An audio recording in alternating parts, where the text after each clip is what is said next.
Ladies and gentlemen, we are back for another episode of Stanley Parable. And This was not the correct way to the meeting last room, time, and Stanley knew it perfectly well. Perhaps he wanted to stop by the employee lounge first, just to admire it. last time we got stuck on the And here crane, it was, the lounge. but But eager to get back to business, Stanley took the first open I'm door on his wondering left. if there is actually a way. Stanley was so bad at Hold following on. directions, it's incredible he wasn't fired years ago. Look, Stanley, I think perhaps we've gotten off on the wrong foot here. I'm not your enemy, really, I'm not. I realize that investing your trust in someone else can be difficult, but the fact is that the story has been about nothing but you all this time. There's someone you've been neglecting, Stanley. Someone you've forgotten about. Please, stop trying to make every decision by yourself. Now, I'm not asking for me, I'm asking for her. This is it, Stanley. Your chance to redeem yourself.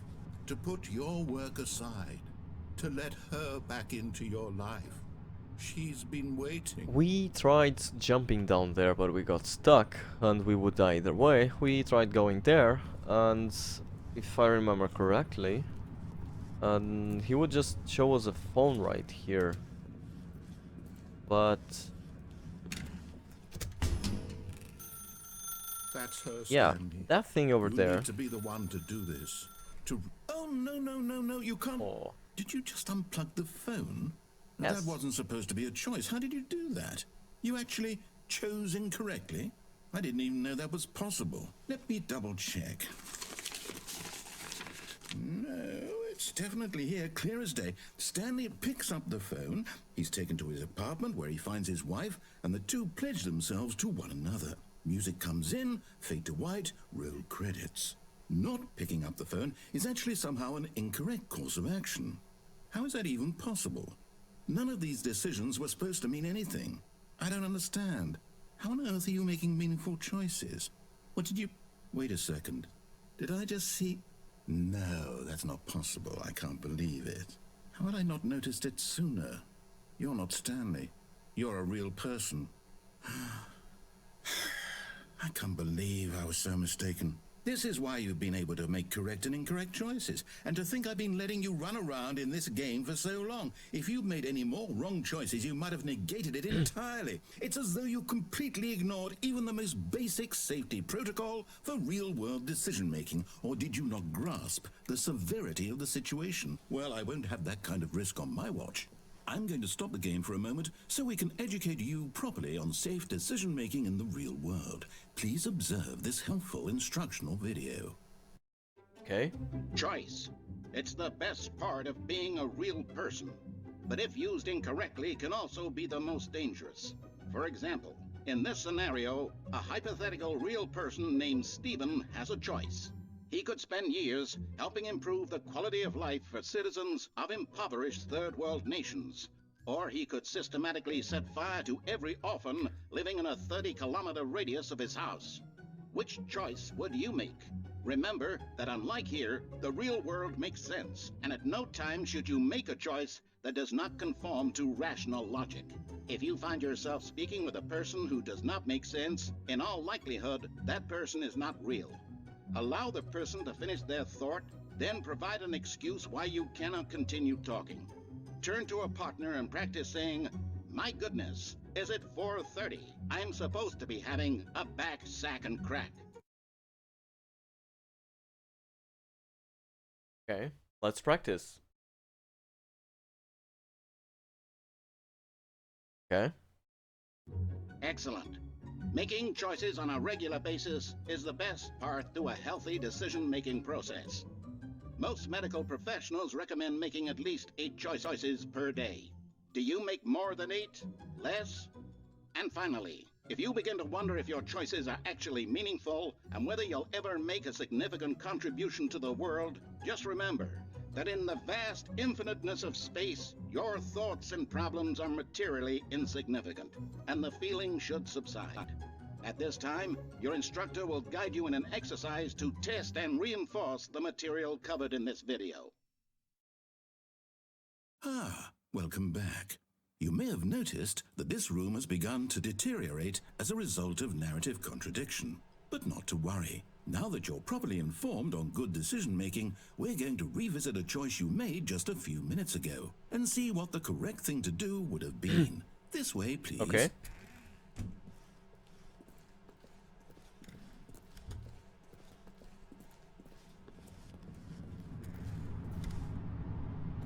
We have to go back anyway.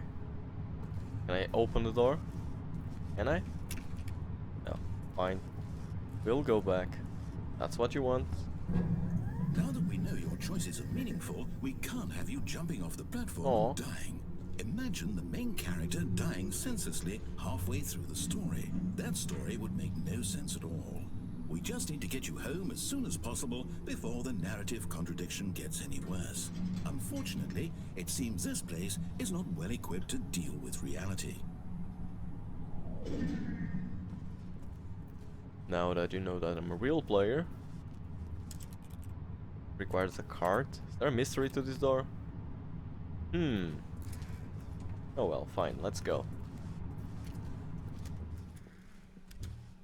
Oh.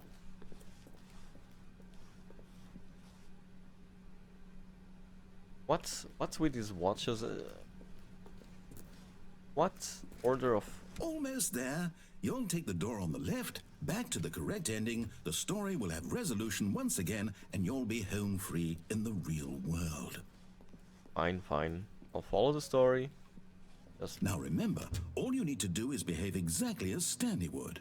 That means choosing responsibly and always putting the story first. I'm quite sure you'll be up to the task. Just follow my lead and you'll be fine. All right. When Stanley came to a set of 2 open doors, he entered the door on his left. Fine.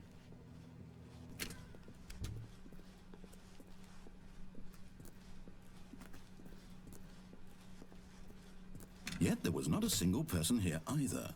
Feeling a wave of disbelief, Stanley decided to go up to his boss's office, hoping he might find an answer there. Coming to a staircase, Stanley walked upstairs to his boss's office. There was a way down there. Why can we only go up now? And... what?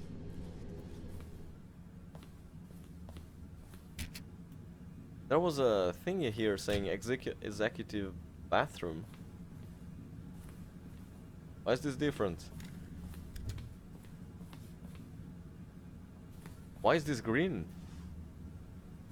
Stepping inside his manager's office, Stanley was once again stunned to discover not an indication of any human life. Shocked, unraveled, Stanley wondered in disbelief who orchestrated this, until he saw the door with a voice receiver next to it. Surely behind this door lay all the answers to his questions. And beyond all probability, he knew the passcode. He had seen it on his boss's computer just last week. Nightshark 115. Was this the code to open the door? Would it still work? There was only one way to find out. Stanley had been trained never to speak up, but now he would draw from within himself the courage to face the unknown. He drew a sharp breath and then spoke the code. I forgot the code. I literally forgot the code.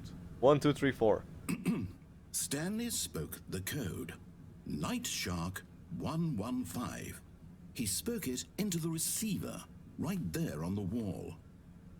155. Wait, am I supposed... I'm sorry, is there a problem? You didn't mishear me, did you? Please speak the code into the receiver. Otherwise we can't get on with the story. This is a crucial step.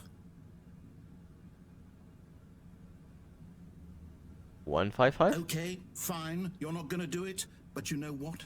It's pretty humiliating to bring you this far, only for you to suddenly decide you have better things to do. I asked you for this one single thing, for your respect. The kind of respect Stanley shows for his choices. He knows what it means to take a story seriously. If you didn't want to see what I had to show you, then why did you come here? You had a choice, you know. You could have gone through the door on the right. You could have done whatever the hell you wanted over there. Why did you come this way? Speak. Say something to me. Explain yourself, you coward. Behave exactly as Stanley would. That means choosing responsibly and always putting the story first. I'm quite sure you'll be up to the task. Just follow my lead and you'll be fine. All right.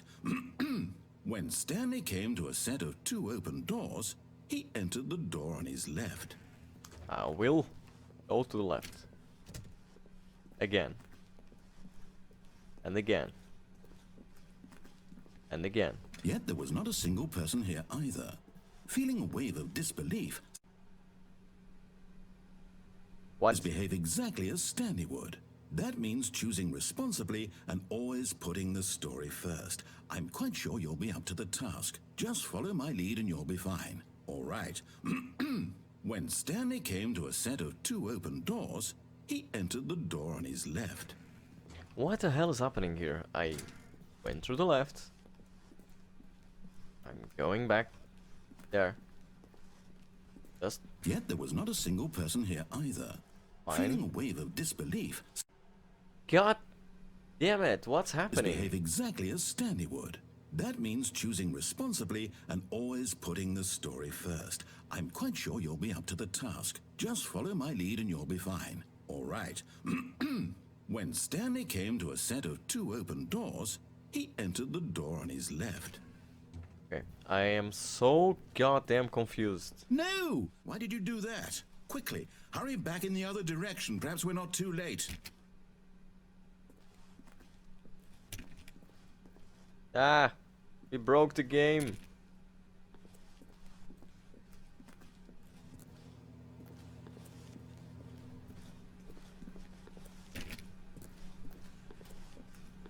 Game is like, this is a corrupted handing. Oh, what the hell? It's ruined. I can't believe after everything we talked about that my story, you've destroyed my work. Why? For what? What did you get out of that? What did you think was so special about seeing the game undone, left here like so much garbage? It's worthless now. And what am I supposed to do? Even if there were a way to continue, would it be worth it? To know that my story is now incorrect? How can I go back to that? I can't erase that knowledge. I'll have to live with it forever, reliving its impossibility forever. I couldn't live that way. Is it better to shut the game down entirely? To willingly destroy all of my work? I don't know. What's the answer? What do I do? What do I do? What do I... No, I have to. I have to shut the game down. I have to. I have to. Oh, crap.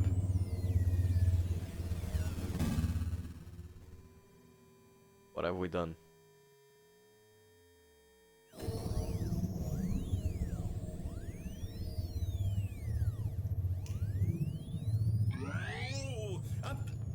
I'm here. I'm still here. Here in this pile of rubbish. With you. You. Who thought you were so clever. Now look where we are. My entire game is destroyed. It was the only thing in the world that was mine, and you've run it into the ground. What, did you think that would be funny? You just had to see? Didn't I impress upon you how important it was to be like Stanley? He actually knows how to do what I tell him to. He understands that if I say to do something, there's a damn good reason for it. That thought hadn't even occurred to you, had it? That there's a world outside of you? You're a child. Oh, my story. If you'd just gone through the door on the left, you would have seen it. There was a whole underground facility. You would have destroyed it and been victorious. It would have been so perfect. I worked so hard on it. I tried so hard. When Stanley came to a set of 2 open doors, he entered the door on his left. Stanley? Hello? Are you... Is everything okay? Stanley, please. I need you to make a choice. I need you to walk through the door. Are you listening to me? Can you hear me? Is everything all right? Stanley, this is important. The story needs you. It needs you to make a decision. It cannot exist without you. Do you understand me? Whatever choice you make is just fine. They're both correct. You cannot be wrong here. We can work together. I'll accept whatever you do. I simply need you to take that step forward, please. Choose. Do something. Anything. This is more important than you can ever know. I need this. The story needs it. So, you hear me? Are you there? Are you listening to this? Stanley, are you there? Okay. It's okay, I can wait. You need time to decide. Time to make sure your choice is correct. That is the best choice. That's all right. I'll wait for you to decide what's the right thing to do. Take as much time as you need. Yeah. I'm not even sure if there are more endings to this game. The end is never. Yeah, the end is never here. There's no ending. There's no goddamn ending. The fuck? But Stanley simply couldn't handle the pressure. What if he had to make a decision? What if a crucial outcome fell under his responsibility? He had never been trained for that. No. This couldn't go any way except badly. The thing to do now, Stanley thought to himself, is to wait. Nothing will hurt me. Nothing will break me. In here I can be happy forever. I will be happy. Stanley waited. Hours passed, then days. Had years gone by? He no longer had the ability to tell. But the one thing he knew for sure, beyond any doubt, was that if he waited long enough, the answers would come. Eventually, someday, they would arrive. Soon, very soon now, this will end. He will be spoken to. He will be told what to do. Now it's just a little bit closer. Now it's even closer. Here it comes. I think I closed the door by accident, and that's another ending. Cool. Yeah. You know what? This is enough for today. We will see each other next time.